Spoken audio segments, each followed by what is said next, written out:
Wow.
Oh no.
The city is filthy. The night sky pours down rain like it has a personal grudge. The rhythm of droplets on the pavement echoes through the city's desolate alleyways, a mournful serenade to the lost souls that roam this town. The rain comes from above, but something else comes from below. A thick black sludge seeps up through the cracks in the streets, as if the city itself is bleeding its own filth and corruption. It'll stick to your soul, they laugh. But most people have long stopped wondering what exactly is oozing up through the ground. Just another bit of filth to scrape off at the end of the day.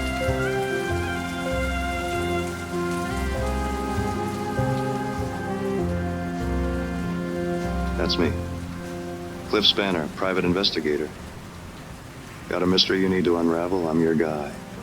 At least I used to be. Smoke curls from the end of my sparkler, turning to ash on my desk. Smoky tendrils fade into the dank air. A sign on the door reads, Cliff Spanner, private investigator. A sudden knock on my office door shatters the silence.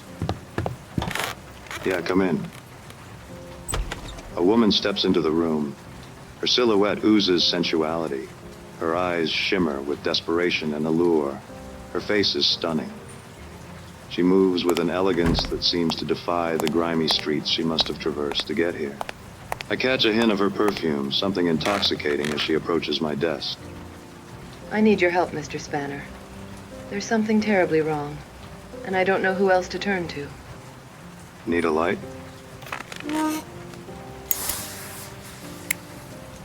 I thought you'd never ask. What seems to be the problem, Miss... Call me Effie. All right, Effie, what brings you? It's my brother, Rusty. Rusty Blackwood. He's disappeared, and I fear the worst. Blackwood. That name is familiar. Effigail and Rustwick Blackwood, right? You and your brother are heirs to the vast Blackwood Oil Company that powers the whole city. Tell me everything, Miss Blackwood. I thought I told you to call me Effie. My brother, Rusty. You see, he fell in with some sort of environmental activist. Some floozy named Misty. Misty. She filled his head with all manner of nonsense. She convinced him that the Blackwood Oil Company wrecked the city, polluted it, and that it was built upon the backs of exploited workers and a damaged environment. Can you imagine? This city would be pitch black without my family's energy. That's when I started noticing changes around the office. Incomplete reports, mysterious memos, strange phone calls at all hours. I tried to brush it off as simple negligence, but, oh, Cliff, I have begun to suspect that my brother is secretly working with Sunshine Power. Sunshine Power. They're that new energy company. Harnessing the sun's rays for cheap, clean power, right? They must be a pretty big competitor for your oil business, aren't they? Well, that's just it, Cliff. With Rusty in bed with the competitor, in bed with Misty, in bed with Sunshine Power, I fear he planned to bring down the Blackwood Oil Company. You think your brother would destroy your family legacy? At first, I couldn't believe it. We're family. But the heart wants what the heart wants, Cliff. The heart can lead a man down the darkest alleyways. And your father? Does he know about this? My father is a powerful man, Mr. Spanner. The sole owner of Blackwood Oil. There's nothing that goes on in the company he doesn't know about. And if Rusty defected to a rival green energy upstart... Oh, Cliff. Cliffy. You don't think... I don't think... What? You don't think that my father would, in his displeasure, that he would have hurt my brother, do you? I can't say, Miss Blackwood, Effie. Whatever happened to my brother, Cliff, I need to know the truth, no matter how painful. I'll find your brother, Effie. The truth has a way of revealing itself, even in the darkest corners. Thank you, Mr. Spanner.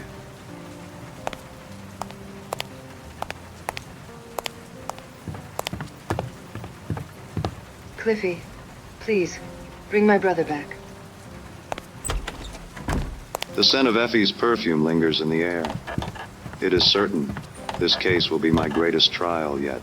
The stakes are high, the danger palpable, but I am a private eye, born to the shadows, a crusader in the face of darkness. I am Cliff Spanner, and I have a mystery to solve.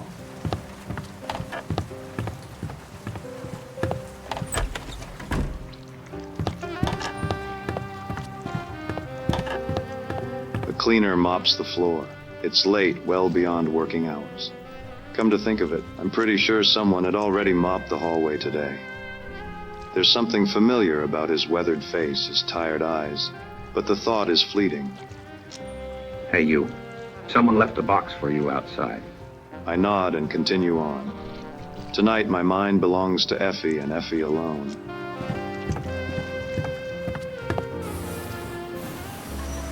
I step into the inky. A box beside the door catches my attention. A note says, "Come home soon. Love, Mom." Inside are several goo balls.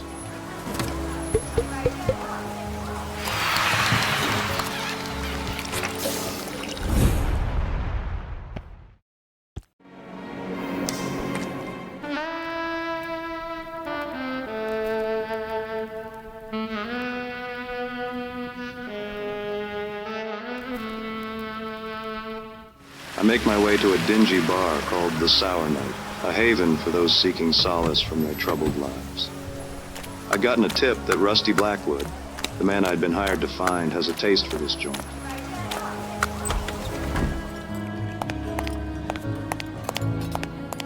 I approach the bar, flicking wet from the rain off the collar of my trench coat, and take a seat on one of the worn leather stools. What's your poison, stranger? Just information tonight. I'm a bartender, pal, not a library. All right, give me a frosty glass of milk.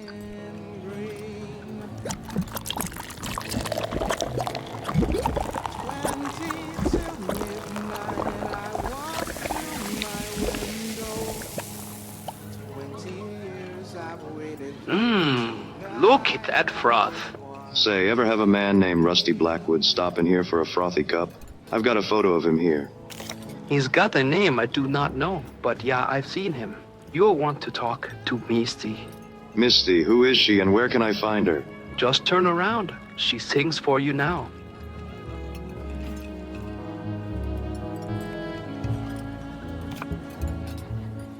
Whoa.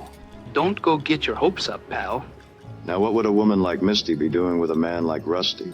She likes some trouble, you know, but I ain't seen these Rusty in a long distance. Were they, involved in a duet? Huh?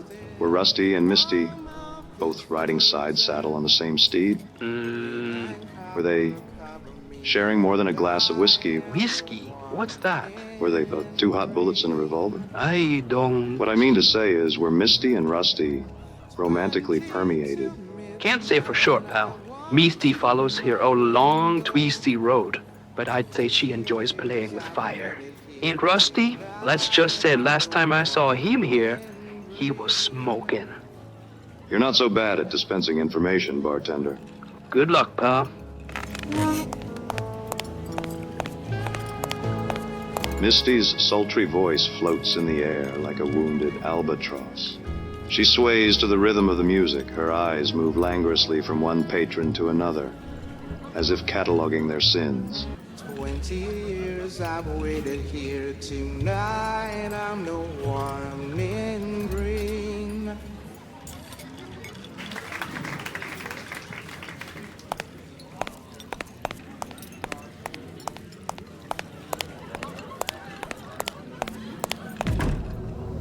Say, that was a fine performance, Misty. You possess a heavenly voice of velvet. My name is Cliff Spanner, private detective. Do you know why I'm here? I'm hoping you can help me out. I'm looking for someone. I understand you're acquainted with someone named Rusty Blackwood. He's not been seen in a while, and I'm hoping you can tell me where he might have gone. For a woman with such a beautiful voice, you sure are spare on words, aren't you, Misty? A real laconic crusader.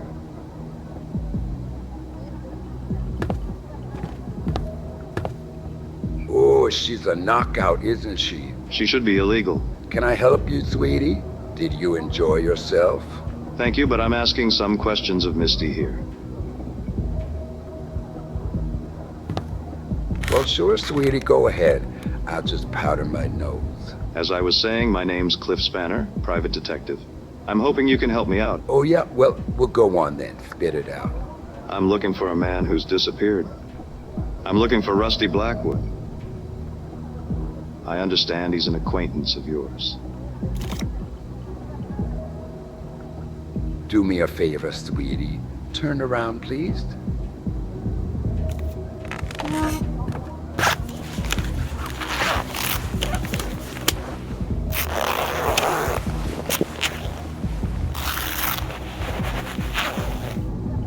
Cliffy Cupcake, you can turn around again. Misty, there was a nice man here. He must have run off. Oh, you know how men are, Cliff. You think they're one thing, and then they're another. So about Rusty Blackwood. Ooh, Rusky, he was a promising one. Tell me more, Misty. Were you using Rusty to get to his family's Blackwood Oil Company? Well, you know Blackwood Oil. You know what they do to this city, don't you? They poison it with their oil. The air is thick. Even the ground is bleeding.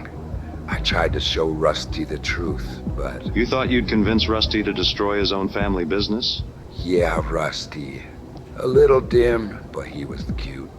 I thought he was interested in cleaning up this city, and doing something about this rotten family oil business. And he was, for a while. But he changed. He was lured by another light in the dark. Where'd he wander off to? Look, since Rusty's a pal, I'll throw you a bone. But you ain't heard it from me, understand?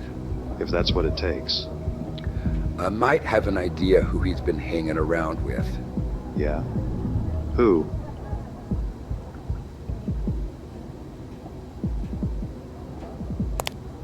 There's a man, Dmitri Konyak. He's a real charmer. A gentleman of the night, a distant mountain of ill repute. You catch me? I think I know the type. The city is lousy with characters. Most of them shady. Watch yourself, Spiano. Dmitri is more than you probably expect. He has the way of crashing even the sturdiest ships into his rocky shore. He has the way of getting what he wants, even from tough nuts like you. What would he want from... Just find Dmitri Konyak. You'll understand. He's usually on the last train out of the city, the Midnight Steamliner. If you leave now, you still have time to catch him tonight, if you hurry. What makes you think he'll talk to me? Well, he won't, not with that attitude. Look at you all dressed up like a private dick. Just doing my job, ma'am. Oh, sweetie, you're just a fool in drag. But so is everyone you've ever met. Anything else you need to tell me about Dmitri Konyak? You're gonna need something to loosen his tongue.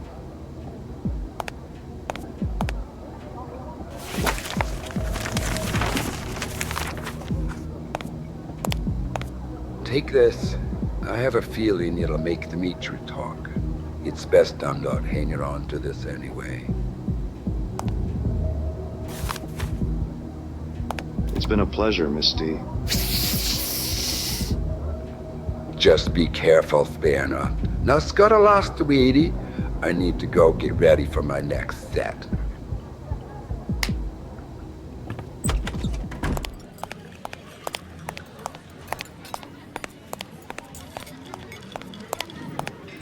I need answers about Rusty Blackwood.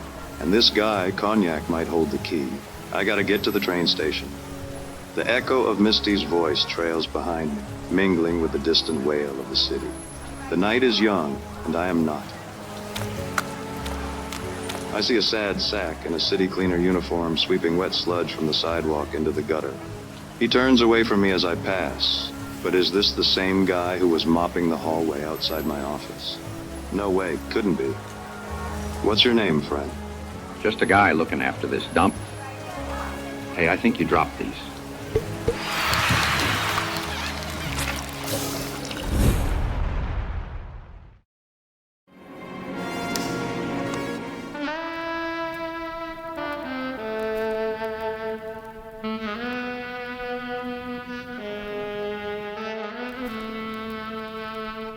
I catch the last train out of the city.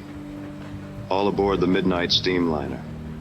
It cuts its way out of the city like a neon blade to the outskirts.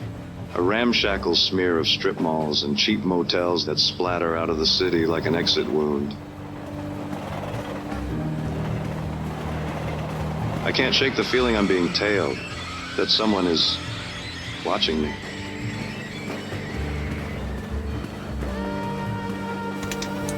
I stalk through the carriages, searching for Dmitri Konyak. I'm not sure what exactly I'm looking for, but based on Misty's description, I figure I'll know him when I see him. All I know is that Konyak is a dangerous man whose charisma is inescapable. A chill runs up my spine. Something isn't right, but I press on.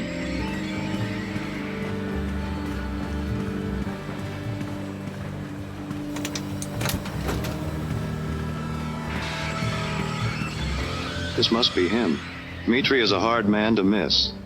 He's sitting in a dimly lit booth, accompanied by a stunning woman who looks me up and down as I approach. Oh, well, go on then. Don't just monologue to yourself. Now let's hear what's rattling around in that pretty little head.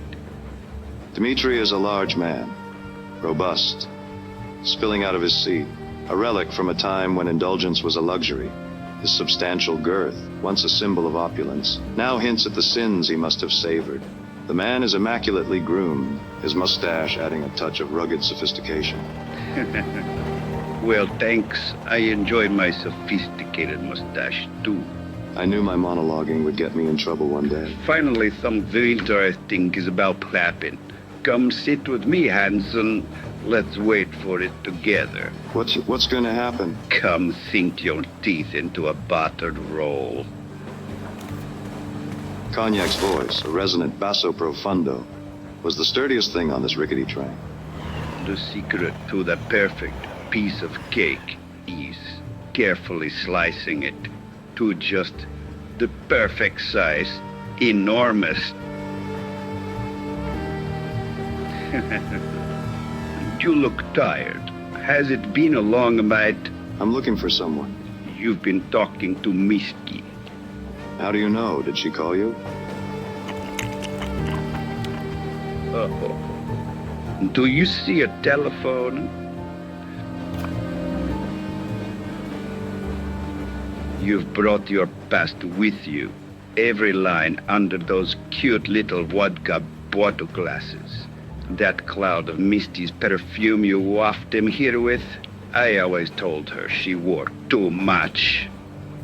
I hope my acquired scent didn't disturb the other passengers. It doesn't matter. Of course it matters. It's my job to move like a shadow in the night, to not be seen or smelled. It doesn't matter because there is no one else on this train. Of course there are, Cognac. I talked to lots of passengers in the carriages before you. Ghosts. They're all ghosts. Did you try the ham?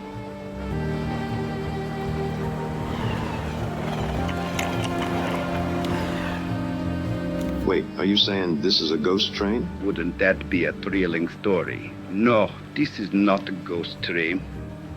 I'm not sure I understand. Pick someone. Anyone on the train you think you make. That woman with feathers in her hair. That man with a freshly pressed suit who looked nervous in the second car. Where are they going? It doesn't matter. Are they going to work? What would happen if they didn't go? Nothing. Nothing would happen. The train would still arrive on time. Their workplace would hire someone else. The papers would still get photocopied. Ghosts, every one of them. Gruyere.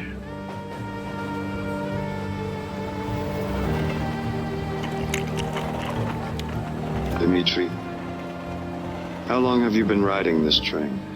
Maybe I've been on this train for 200,000 years. Or maybe I didn't exist until you trotted through that door over there. The more interesting question is, how long am I going to be here? Well, the end of the line is coming soon. What is it you really want to ask? And you simply must try the salami.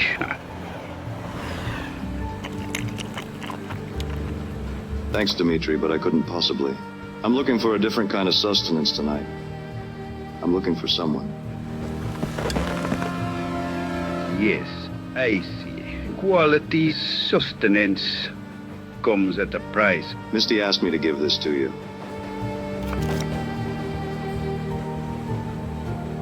And what did you say your name was? Spanner. Cliff Spanner, private detective. You seem to have captured my attention, Mr. Spanner. How may I help you? Rusty Blackwood, heir to the Blackwood Oil Company, is missing. I understand he may have interacted with you. Rusty Blackwood. The poor fool got tangled up in some things stickier than he could handle. And he stumbled onto some secrets, dangerous ones. Tell me everything, Cognac. Spare no detail.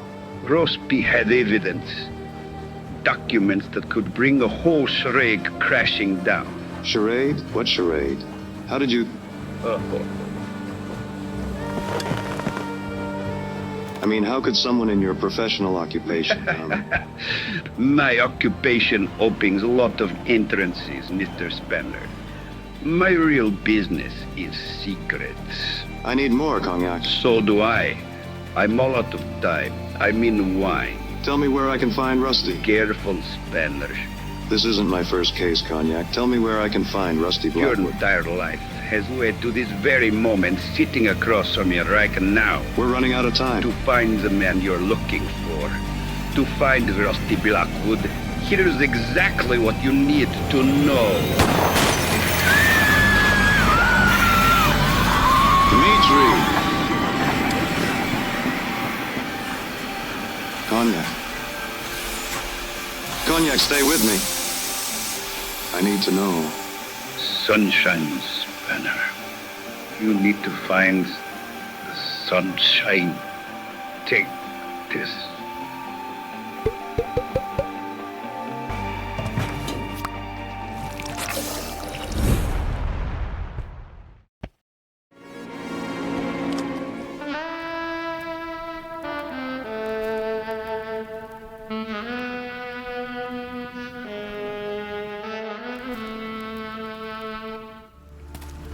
Even here, at the edge of civilization, the streets glisten with black ooze seeping up from below. In every direction there are forgotten lots and buildings, tucked away, left behind, like bad memories. Dimitri Cognac's final words echo in my head. Sunshine, sunshine. Could Sunshine Power be responsible for the disappearance of Rusty Blackwood, heir to the Blackwood Oil Company? What was that, amigo? Could a company that produces cheap, clean energy really be guilty of homicide, of cold-blooded murder? Look, man, I get paid $4 an hour. Hurry up and order, will you?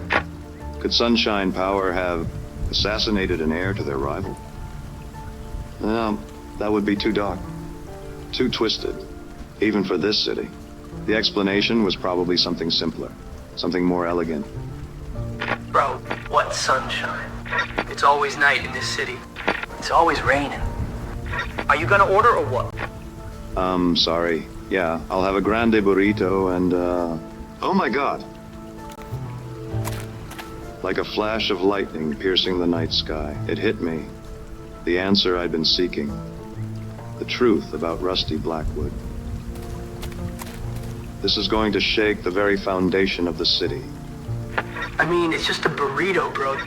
That'll be $16.99.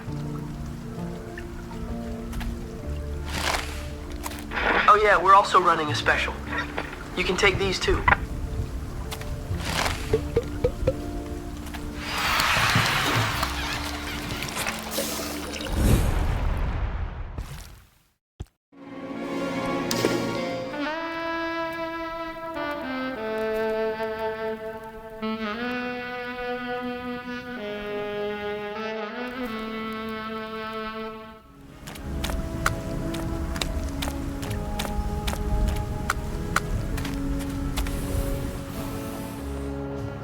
As I step into the opulent lobby of Sunshine Power's headquarters, a sense of unease washes over me. Rows of potted plants stretch their leaves toward brilliant lights.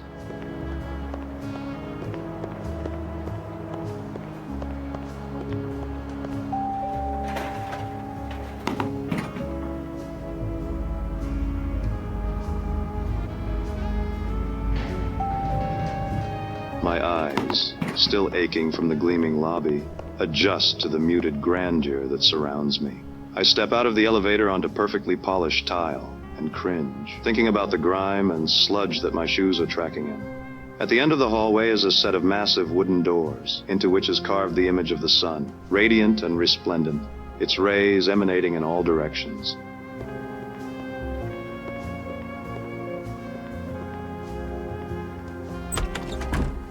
I step into a palatial penthouse suite. A bank of towering windows look down over the twinkling lights of the city. A wide desk of burnished mahogany, behind which a lone figure sits, their back to me, in a high-backed leather chair. The high-backed chair spins around slowly, and a face emerges from the shadows. A face I had expected, despite my hope that somehow I was wrong. Miss Blackwood. I thought I told you to call me Effie. Effie. Mr. Spanner. I'm surprised it took you this long. I should have seen it sooner. How did you figure it out?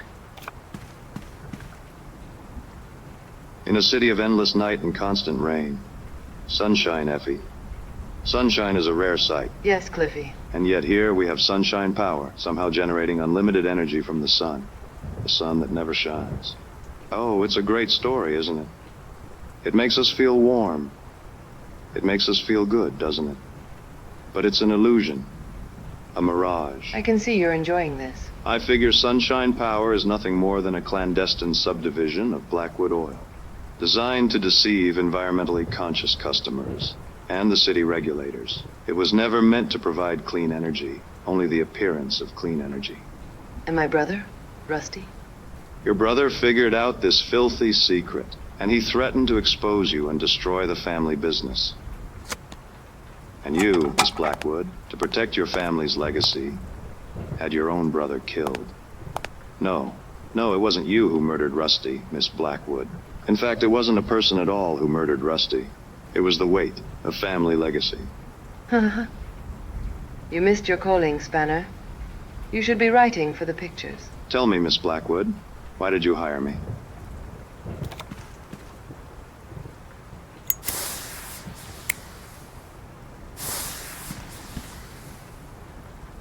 What can I say? I was in the neighborhood and I needed a light. You used me to tarnish Rusty's good name. To cast aspersions about his association with Misty, with Cognac. You wanted me to... Cliffy, hush. It's not as complicated as all that. So what then? Yes, you're right. Rusty's dead. I had him pushed into a vat of oil, pulverized, turned into a few kilowatt hours of energy, and fed back to the city. It was the most he'd ever contributed to anything, really. Why? Because he found you out? The truth is, Cliffy, there's only one thing I didn't expect. That I would... Okay, guys. It's time to clean up. Can I help you, sir? You're not supposed to be a...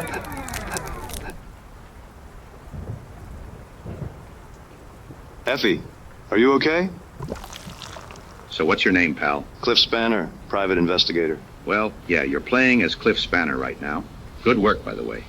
It's one of the less common endings. Usually the private eye doesn't make it out of the lounge. Too many distractions. Listen, buddy, what's going on here? What happened to Miss Blackwood? Right, Miss Blackwood. You know how these things go. This is where she confesses. She confesses to the crime, she confesses her love, blah, blah, blah. The fun is all the stuff before. I always skip the denouement.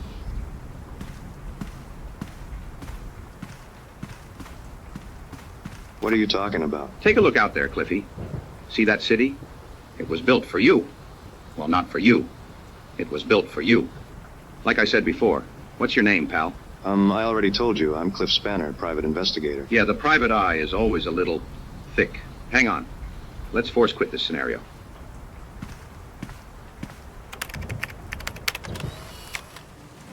Oh, Cliff, I need help. You see, it's my fourth husband. He's missing. Cliff, won't you please help me, please? Dang it. Hang on. Our credit card machine isn't working, so you'll need to download the app. Bah, wrong again. God, help me.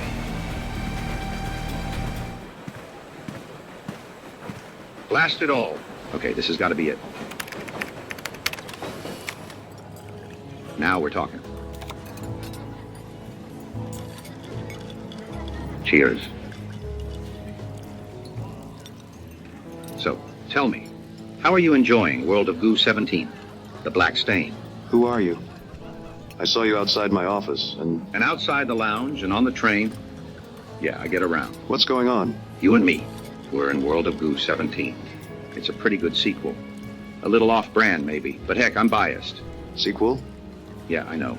Some of the sequels were terrible. World of Goo 21 wasn't even a game. It was just a program that generated gameplay video.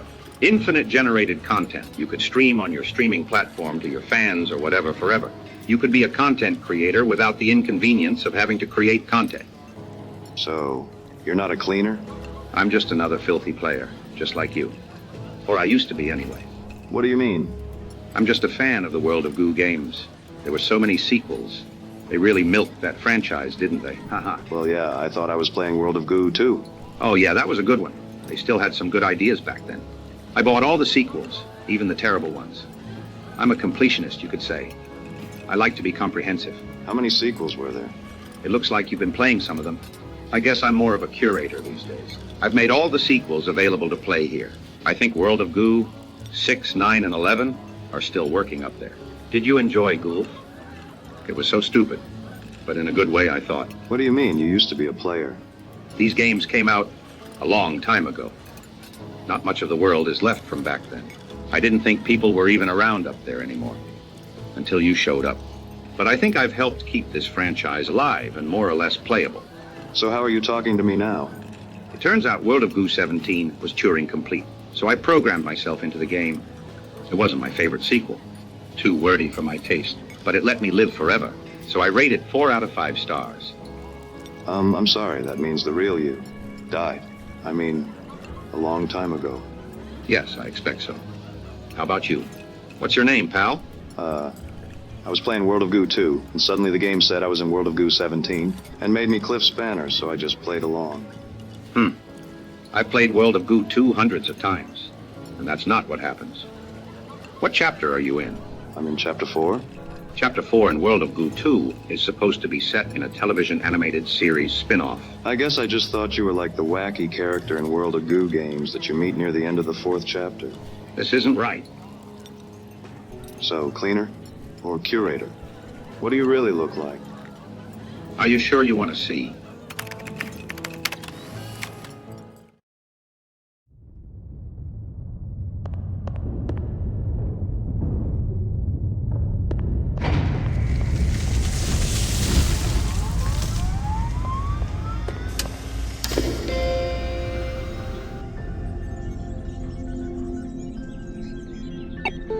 I'm glad you visited.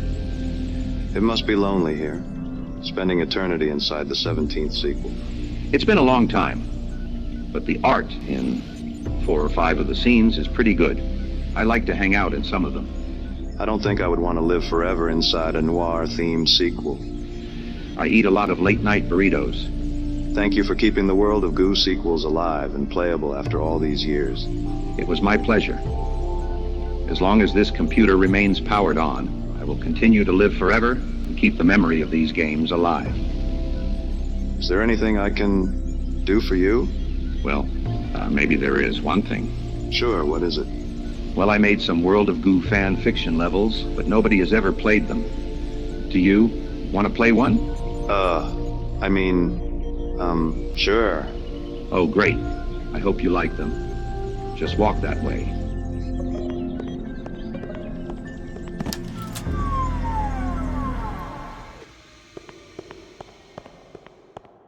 Hello? Sorry I tripped on this power cable. Is that bad? Is anyone there? Okay, I'll just plug this back in again.